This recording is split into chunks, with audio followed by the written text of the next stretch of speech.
incredibly challenged, like we've never seen before in the last 7 days, which used to be the easiest time to revenue manage, right? It was like, okay, we'll just sit back, right? I'm just gonna fill. I'm here. And now we've seen this massive churn. That we can see it in cancellation rates increasing. We can see it in just the overall churn in our portfolio, and I think recently we've been guilty of it too, right? Which comes back to the every last dime, right? And so I'm going to go ahead and take out whatever, drop to whatever I need to do, particularly in a market like New York, which isn't like Kansas City. Nothing against Kansas City, I love it dearly, but there's insatiable demand here, right? And so if we drop low enough, we will fill.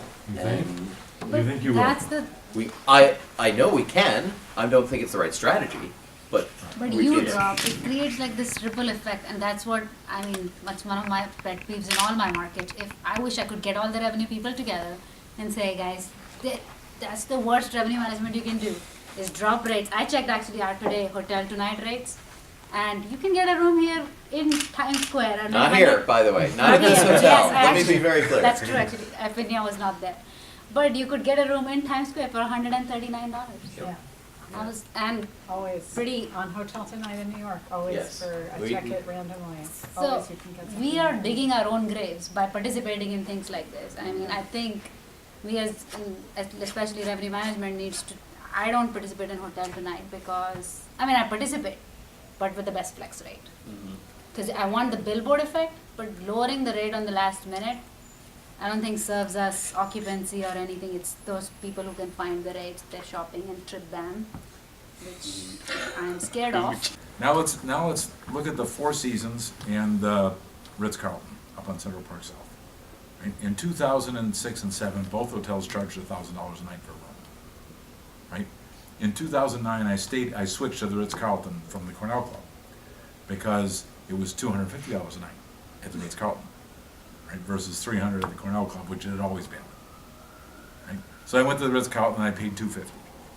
The Four Seasons never lowered their rate. It was always $1,100. I could never get a room cheaper in the Four Seasons. Okay? Now we sit here in 2013. Who do you think made the most money? Definitely for Four Seasons. Absolutely. Their Oh, we volume still- dropped. Later.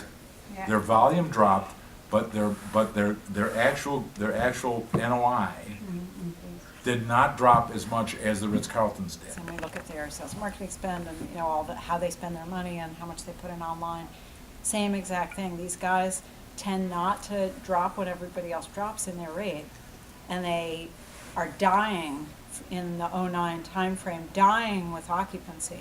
But let me tell you, when things came back, their rates, they didn't have to do a thing. Didn't miss a beat, and the net effect was way, way ahead of Way everybody ahead. else. This year, frankly, we did our budgets based on, here's our budget, and then here's our budget with the Expedia effect, right? Because I don't want to take credit for driving RevPAR, top line RevPAR, Right. if there is Get all such a this thing, right? You're Look getting us. at me, I'm great. It's just an artificial. It's gonna be An great for a Total year. artificial manipulation, right? Yeah. Which our owners don't appreciate, and so, And that's the thing, we gotta prepare our ownerships for and an it takes. increase in ADR and then increase in expenses. They're not impressed with the increase in the ADR. Yeah. It's like, it doesn't help them. Well, no, So that's when why you we say sort 4 of. to 6%, like the ADR growth to be 4 to 6%, I think half of it might just come, depending on the property, where it is, half of it is just gonna come from this model being changed. Oh, yeah, it's a major concern, because even if the margins are reduced and now the margin becomes commission, you're becoming less profitable, because we've just been receiving net rates with no expense tied to it. So if you just did it simply on a $100 model of how it works out with an Expedia margin of 25 and then a Booking.com commission of 15%, Well, you might make more bottom line at the end of the day, but the profit margin percentage is going to shrink. Right, we sort of took the opposite approach and we said, okay, hold on. What's the right amount to spend online, driving traffic to our own websites, driving the kind of people that we need in this hotel or any of our portfolio to drive the rate, And then from there, let's get that number right, and then let's build the rest of the sales and marketing budget from that perspective moving forward. Just caused some consternation. You got people who are uncertain about the outcome.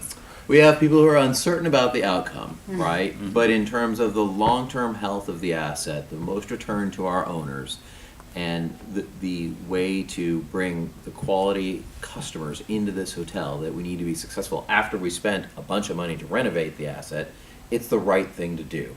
But it's controversial because it's not how budgeting, and it's not just Denahan or Affinia, it's how the hotel industry has worked. But if you compare yourself to, we have to compete against Expedia for the same customers. Expedia will spend money, and Priceline in particular, forever on SEO, right, and SEM, because guess what? They have inventory forever.